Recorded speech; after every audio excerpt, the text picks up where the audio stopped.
বাইরের কোনো জিনিসের উপর নির্ভর করে থাকতে হতো না, লক্ষ লক্ষ হেক্টর জমি উদ্ধার হতো। আজকে পড়ে আছে অনাবাদি। আজকে যে অবস্থায় আমরা এসে দাঁড়িয়েছি, আজকে আমাকে আমন্ত্রণ জানানোর জন্য আমি সাধুবাদ জানাই। যদিও আয়োজক বা প্রধান সমন্বয়ক জাতীয়তাবাদী দলের নেতা হাসান রাজি প্রধান, আমি ভিন্ন দল মত পোষণ করি বিধায় আমি যেটুকু বলতে চাই,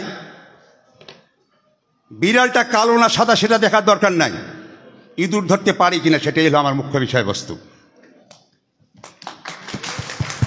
আমি একটা রাজনীতি করে, আমি বামপন্থী রাজনীতি করে, যেটা আপনারা সবাই জানেন।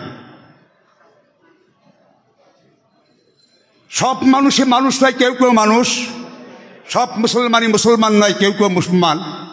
আবার সব রাজনৈতিক দল নেতা নয়, কেউ কেউ নেতা। আসাদুল হাবিব দুলু কিন্তু আমার দূরের কেউ নয়, একই সাথে রাজনীতি করা মানুষ আমি। উনি বিপ্লবী ছাত্র মৈত্রী করতেন রাজশাহী বিশ্ববিদ্যালয়ে, আর আমি স্বাধীনতার পর থেকে জাহাজ এবং পরবর্তীতে বাসদ এখনো পর্যন্ত সেই রাজনীতিতে আছি।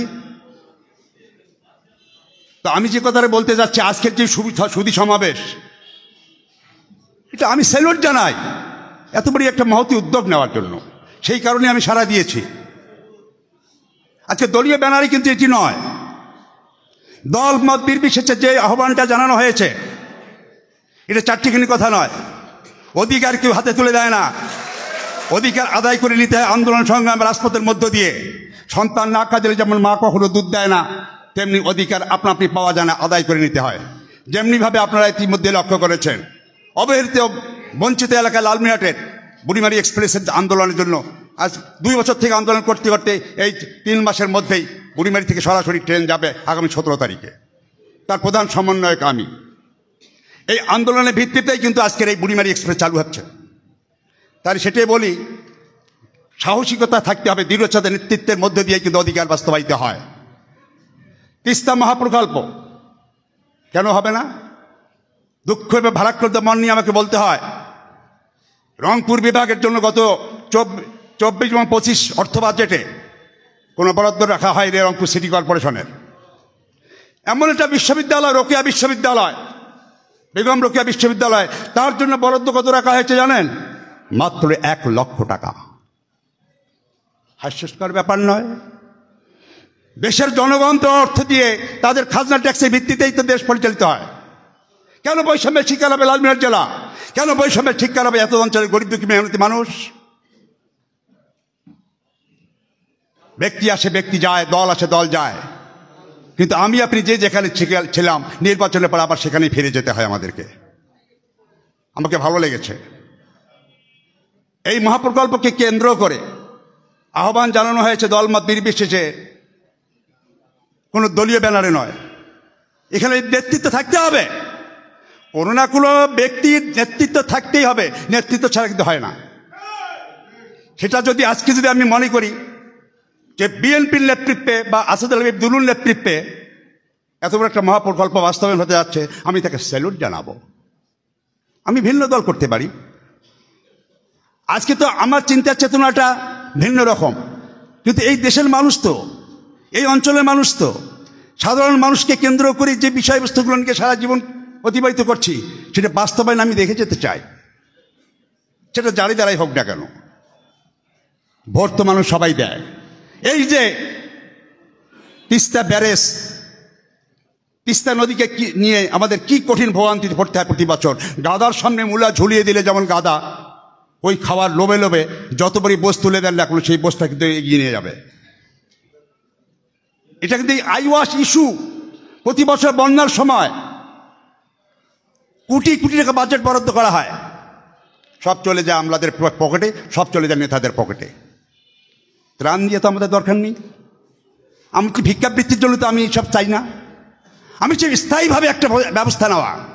গজল ডোবা আমাদেরকে সর্বনাশ করছে, বৈষম্যের শিকার, নতজানু পররাষ্ট্রনীতির কারণে আজকে আমরা অনেক কিছু দিক থেকে বঞ্চিত। কেন, কি কারণে? 1971 সালে স্বাধীনতার সংগ্রাম হয়েছে রক্তের বিনিময়ে দাসত্বগিরি করার জন্য না, পাকিস্তানের গোলামিগিরি করার জন্য নয়, বা ভারতের গোলামিগিরি করার জন্য নয়।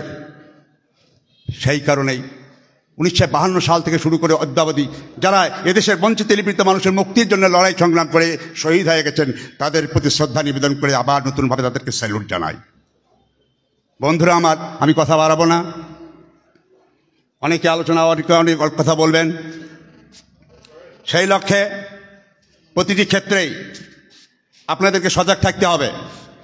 এখানে দয়া বা করুণা বা ভিক্ষার বিষয়বস্তু নয়, কে খাওয়াইল কি খাওয়াইল না সেটা বিষয় নয়। আমার আপনার অধিকার আমার আপনাকে আদায় করে নিতে হবে। তিস্তা মহাপ্রকল্প যদি আজকে বাস্তবায়িত হয়, A to Z পর্যন্ত সবাই কিন্তু আমরা উপকৃত হব। ইতিপূর্বের বক্তা বলে গেছেন, তিস্তা ব্যারেজ যদিও বা লালমনিরহাট জেলার হাতীবান্ধা উপজেলাধীন, কিন্তু সুযোগ সুবিধাটা, পানির বিষয়বস্তুটা কিন্তু এক ফোঁটা আমরা পাই না লালমনিরহাট জেলার এই অঞ্চল। সেই কারণেই আমি আপনাদেরকে উদাত্ত আহ্বান জানাচ্ছি, 17 এবং 18 তারিখের যে মহাসমাবেশটা ওই তিস্তা পারে হবে, সেটার জন্য কেউ কাউকে যেন ডাকতে না হয়। আমরা আমাদের নিজেদের উদ্যোগে, নিজেদের চাহিদায় আমরা যেন সাড়া দিই।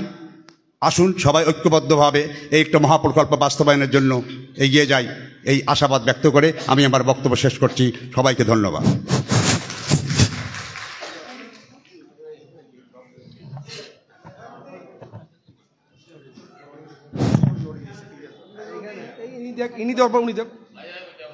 বিসমিল্লাহির রহমানির রহিম।